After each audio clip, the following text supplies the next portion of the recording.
ಇಂಥ ಅಧಿಕಾರಿಗಳು ನಮ್ಮ ದಾವಣಗೆರೆ ಬೇಕಾ? ಯಾಕೆ ಅಂತ ಹೇಳಿದ್ರೆ ದಾವಣಗೆರೆ ಜಿಲ್ಲಾಧಿಕಾರಿ ಗಂಗಾಧರ್ ಸ್ವಾಮಿ ಅವರು 1 ವರ್ಷದ ಮೇಲಾದರೂ ಹರಿಹರದ ಕ್ರೀಡಾಂಗಣದ ವಿಚಾರವನ್ನ ಬಗೆಹರಿಸಕ್ಕಾಗಿಲ್ಲ. ಜಯ ಕರ್ನಾಟಕ ವೇದಿಕೆಯ ತಾಲೂಕು ಅಧ್ಯಕ್ಷ ಗೋವಿಂದರಾಜ್ ಅವರು ಇವತ್ತಿನವರೆಗೂ ಹೋರಾಟ ಮಾಡ್ತಾನೆ ಇದ್ದಾರೆ, ಪೆಂಡಲ್ ಹಾಕೊಂಡು. ಇವತ್ತಿನವರೆಗೂ ಅದನ್ನು ಬಗೆಹರಿಸಕ್ಕಾಗಿಲ್ಲ. ನಮ್ಮ ಲೇಡಿ ಸಿಂಗಮ್ ದಾವಣಗೆರೆ SP ಅವರು ಯಾವ್ಯಾವ ಸ್ಟೇಷನ್ ಏನೇನು ನಡೀತಾ ಇತ್ತಂತಲೇ ಅದನ್ನ ಕೇಳ್ತಾ ಇಲ್ಲ ಅಂತ ಅನ್ಸುತ್ತೆ. ಎಲ್ಲ ಕಡೆಗೂ ಪೊಲೀಸ್ನವರೆಲ್ಲ ದಂಧೆ ನಿಂತ್ಕೊಂಡ್ಬಿಟ್ಟಿದ್ದಾರೆ. ಯಾವ್ಯಾವ ಸ್ಟೇಷನ್ನಲ್ಲಿ ಯಾವ್ಯಾವ ರೀತಿ ನಡೀತೈತೆ ಅಂತಲೇ ಗೊತ್ತಾಗ್ತಾ ಇಲ್ಲ. ಇನ್ನು ಸಂಬಂಧಪಟ್ಟಿರ್ತಕ್ಕಂಥ ಅಧಿಕಾರಿಗಳು ರಾಜಕಾರಣಿಗಳ ಮಾತುಗಳನ್ನು ಕಟ್ಕೊಂಡು ಸಮಾಜವನ್ನು ಮುನ್ನಡೆಸ್ಕೊಂಡು ಹೋಗುವಂಥ ಪರಿಸ್ಥಿತಿ ಉಂಟಾಗಿದೆ ದಾವಣಗೆರೆಯಲ್ಲಿ. ಈ ಕಡೆ BJPಯವರು ಕಾಂಗ್ರೆಸ್ನವ್ರನ್ನ ತೆಗಳ್ತಾರೆ, ಕಾಂಗ್ರೆಸ್ನವ್ರು BJPಯವ್ರು ತೆಗಳ್ತಾರೆ. ಅವರಿಬ್ರು ತೆಗಳೋದ್ರಲ್ಲಿ ಜನರು ಅವ್ರ ಅಭಿಪ್ರಾಯವನ್ನೇ ಮರೆತು ಮತ್ತೆ ಎಲೆಕ್ಷನ್ ಬರುತ್ತೆ, ಮತ್ತೆ ಅವರಿಬ್ಬರಲ್ಲಿ ಒಬ್ರನ್ನ ಗೆಲ್ಲಿಸ್ತಾರೆ.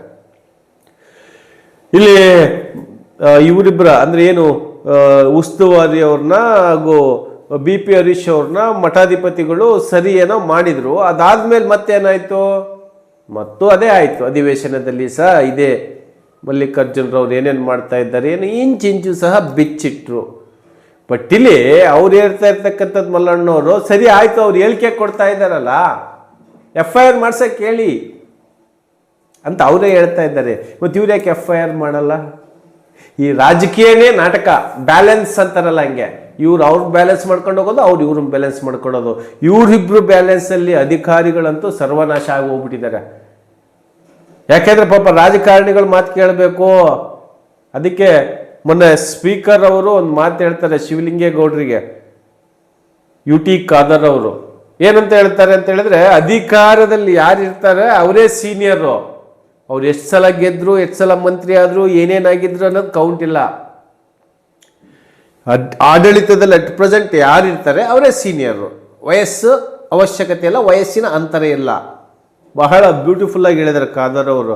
ಅದಕ್ಕೆ ಹೇಳೋದು, ಆಡಳಿತದಲ್ಲಿ ಇರ್ತಕ್ಕಂಥದ್ದು ದಾವಣಗೆರೆಯಲ್ಲಿ ಕಾಂಗ್ರೆಸ್, ಮತ್ತು ಕಾಂಗ್ರೆಸ್ನವ್ರು ಮಾತು ಕೇಳ್ತಾರೆ.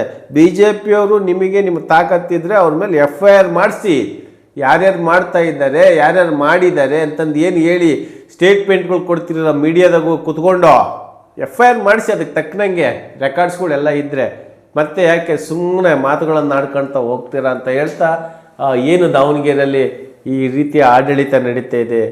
MLA ಅವರು ಸುಮ್ಮನಿದ್ರು ಅವ್ರ PAಗಳು ಸುಮ್ಮನಿರಲ್ಲ ಅಂತ ಹೇಳ್ತಾರಲ್ಲ, ಆ ಪರಿಸ್ಥಿತಿ ದಾವಣಗೆರೆದಾಗಿದೆ. ಶಾಮನೂರು ವೇದಮೂರ್ತಿ ಅವ್ರದ್ದು ಒಂದು ಲೆಕ್ಕಾಚಾರ ಆದರೆ, ದಾವಣಗೆರೆಯಲ್ಲಿ ಜಮೀರ್ದು ಒಂದು ಲೆಕ್ಕಾಚಾರ.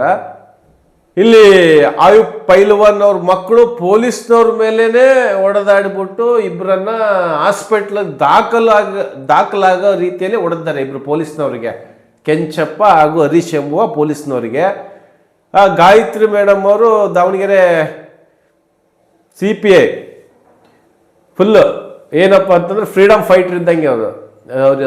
ಯಾಕಂದ್ರೆ ಲೀಗಲಿ ನುಗ್ತಾ ಇದ್ದಾರೆ, ಬಿಡಿ ಅವ್ರು ಮಾಡಲಿ, ಏನು ತೊಂದರೆ ಇಲ್ಲ. ಸತ್ಯ ಯಾವ್ದು ಕಡೆಗಿರುತ್ತೋ ಅದನ್ನ ಅವ್ರು ಮಾಡ್ತಾ ಇದ್ದಾರೆ.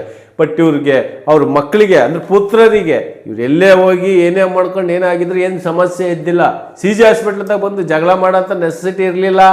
ಕಂಪ್ಲೇಂಟ್ ಆದಮೇಲೆ ಅವ್ರ ಹತ್ರ ಸ್ಟೇಷನ್ಗೆ ಹೋಗ್ಬಿಟ್ಟು ಒಂದು ಸ್ಟೇಟ್ಮೆಂಟ್ ಕೊಟ್ಟಿದ್ರೆ ಬಗೆಹರಿದು ಬಿಡೋದು. ಬಟ್ ಇವ್ರಿಗೆ ಏನೋ ಗೊತ್ತಿಲ್ಲ. ಇಡೀ ಭಾರತ ದೇಶಾದ್ಯಂತ ಒಂದು ನ್ಯೂಸ್ ಮಾಡುತ್ತೆ. ಮುಂದಿನ ವಿಚಾರದಲ್ಲಿ ಮುಂದಿನ ವಿಡಿಯೋದೊಂದಿಗೆ ಇಂಥ ಅಧಿಕಾರಿಗಳನ್ನು ಏನು ಮಾಡಬೇಕು ಅಂತ ಕೆಳಗಡೆ ಕಾಮೆಂಟ್ ಮಾಡಿ. ಜನರೇ ಎಚ್ಚೆತ್ತುಕೊಳ್ಳಿ, ಭ್ರಷ್ಟ ಅಧಿಕಾರಿಗಳನ್ನು ದಾವಣಗೆರೆಯೆಂದು ಕಿತ್ತೋಡಿಸೋಣ. ನಮಸ್ಕಾರ.